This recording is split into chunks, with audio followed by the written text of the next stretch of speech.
It was never going to be an easy chat, but at least as G20 leaders prepared for dinner, Syria was no longer the elephant in the room. It was the centrepiece for discussion and debate. On the key question of proposed military action, David Cameron has no hand left to play, but made a decent fist of not looking too deflated. While unable to offer active support to Barack Obama, the Prime Minister aimed to buttress his arguments in what proved to be a polite but predictable tabling of entrenched and opposed positions. Some people will never be satisfied with... Do you think that includes President Putin?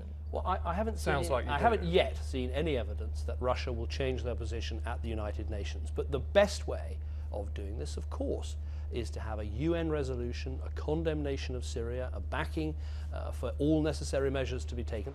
The handshake between David Cameron and Vladimir Putin was not the warmest at this summit. The two men don't see eye to eye on a host of issues, but nor have they yet descended to the Arctic level of US-Russia exchanges.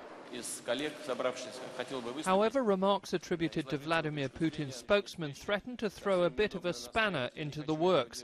It's said that Dmitry Peskov described Britain as just a small island. No one pays any attention to them.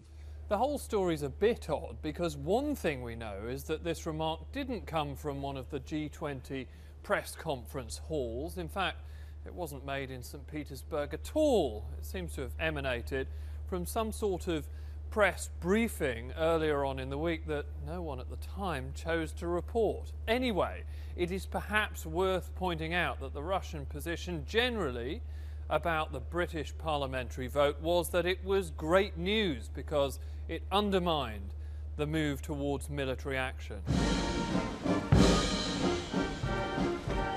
The hosts pulled out all the stops with a sound and light show stretching into the small hours. After this spectacle, the Russian president found time to meet David Cameron, who once helped to facilitate humanitarian aid in Syria.